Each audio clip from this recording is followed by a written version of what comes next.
정부가 오늘 0시를 기준으로 한국을 화이트리스트, 즉 수출 허가 면제국 명단에서 뺐습니다. 그런데 한국 대법원의 강제징용 관련 판결에 대한 보복 조치가 아니다 이렇게 강조해왔던 일본은 오늘은 아예 정부 대변인이 나서서 대놓고 강제징용 문제를 들고 나왔습니다. 도쿄에서 윤서령 특파원입니다. 일본이 한국을 화이트리스트에서 뺀 날 강제징용 문제를 다시 꺼내들었습니다. 現下の日韓関係における最大の問題というのは旧朝鮮半島出身労働者問題であり、一連の大法院判決により韓国側によって作り出された国際法違反の状態を解決すること。 수출 규제 조치로 인한 한일 간의 대립도 결국은 강제징용 문제 때문이었다는 점을 시인한 겁니다. 다만 수출 규제 조치는 안전 보장의 관점에서 필요한 조치였다는 기존 주장도 되풀이했습니다. 이렇게 자신들에게 유리한 해석만 내놓는 일본 정부를 향해선 일본 내에서도 우려가 커지고 있습니다. 관광과 소비에서 시작된 탈일본화가 일본 경제에 미치는 악영향이 우려된다는 겁니다. 특히 아사히 신문은 외교 문제에 경제나 안보를 엮는 건 금기라면서 한일 정상회담 개최를 촉구했습니다.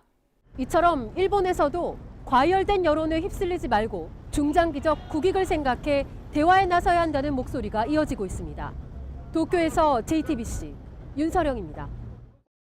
일본 측 주장에 대해서는 청와대가 나서서 조목조목 반박했습니다. 역사를 바꿔 쓰려 하는 것도 또 한미일 공조를 깨려는 것도 우리가 아니라 일본이라는 것입니다.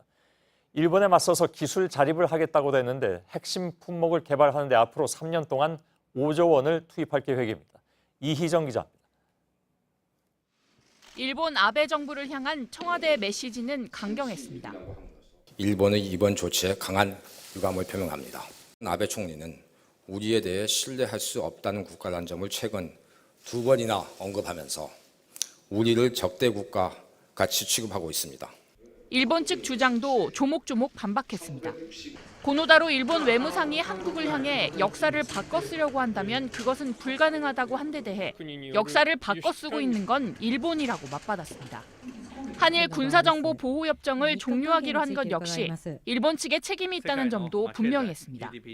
다만 앞으로 일본의 태도에 따라 결정을 재검토할 수는 있다고 했습니다. 공은 일본에 넘어가 있다는 겁니다. 청와대의 입장 발표 전 외교부는 나가미네 야스마사 주한 일본 대사를 불러 강하게 항의했습니다. 정부는 일본의 수출 규제에 맞서 기술 자립에 나서겠다는 계획도 내놨습니다. 앞으로 3년간 소재, 부품, 장비 연구 개발에만 5조 원이 넘는 예산이 투입됩니다. 일본을 세계무역기구에 제소하겠다는 방침도 다시 한번 강조했습니다. 일본의 부당한 경제 보복 조치를 바로잡기 위해 WTO 제소를 차질 없이 진행할 것입니다. JTBC 이희정입니다. 일본의 아베 총리가 반도체와 디스플레이 부품의 수출 규제를 처음으로 예고한 것은 약 2달 전인 지난달 1일이었습니다. 당시 갑작스러운 발표에 관련 업계는 물론이고 국내 산업 전반으로 충격이 이어졌죠. 그런데 JTBC 취재 결과 일본 발표 당일 삼성전자는 이미 고순도 불화수소에 사용할 중국산 불산의 품질 테스트를 마쳤던 것으로 확인됐습니다. 앞서 삼성전자에 수출하던 일본 업체도 몰랐던 것으로 파악됐습니다. 송승환 기자. 충남 아산의 펨테크놀로지 공장입니다. 이곳에선 일본 모리타 화학으로부터 수입한 불산으로 고순도 불화수소를 만들어 삼성전자와 SK하이닉스에 납품해왔습니다. 고순도 불화수소는 반도체를 깎는 핵심 소재입니다. 그런데 이달부터 일본산이 아닌 중국 DFD사의 불산을 실은 탱크로리가 수시로 공장을 드나드는 모습이 포착됐습니다. 일본산 불산을 실은 탱크로리와 확연히 다릅니다. 이 업체가 중국산 불산의 품질 테스트를 마친 건 지난달 1일 아베 총리가 수출 규제를 예고한 날입니다. 공식적으로 삼성이나 하이닉스에 납품해서 평가 받은 건 앞으로 미래를 이루고요. 본격적인 납품은 이제 지난주부터 반도체 업계에 따르면 삼성전자는 지난해부터 이미 일본이 아닌 다른 나라 회사들의 불산을 테스트해왔습니다. 이 중 중국 DFD의 불산이 품질 테스트를 통과한 겁니다.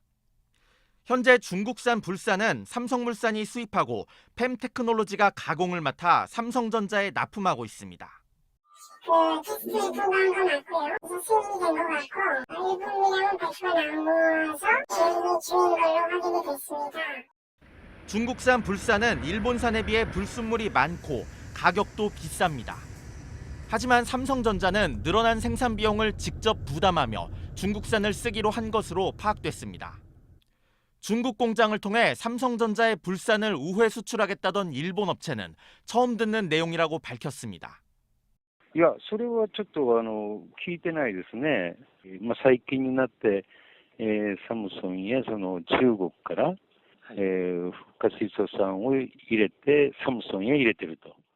삼성전자 측은 품질 테스트를 한 건 맞지만 구체적인 진행 상황을 확인해 줄 수 없다면서 고순도 불화수소 수급이 안정되려면 시간이 더 걸릴 거라고 설명했습니다. JTBC 송승환입니다. 예, 한일 정부 사이의 갈등의 불똥이 고교 야구팀 티셔츠에까지 옮겨 붙었습니다. 일본의 고교 대표팀이 부산에서 열리는 대회에 참가하면서 한국 내 정서를 감안했다면서 일장기 디자인을 뺀 셔츠를 입었는데 이것이 일본 현지에서 논란이 됐습니다. 김혜미 기자입니다.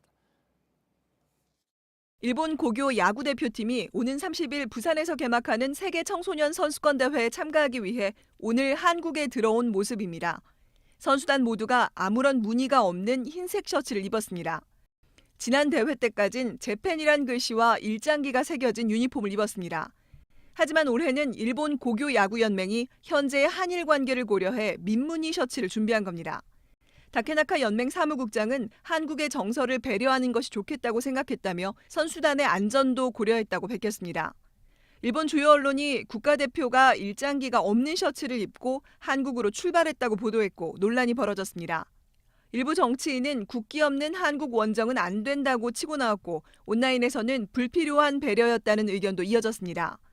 유명 산악인인 노구치케는 한국 입장에선 일장기를 달면 위험하다는 우려가 더 모욕적일 것이라고 말했습니다. 논란이 커지면서 정부 대변인인 스가 관방장관의 정례 브리핑에서도 관련 질문이 나왔는데 스가 장관은 민간 스포츠 교류는 이어져야 한다는 원론적인 입장만 밝혔습니다. JTBC 김혜미입니다.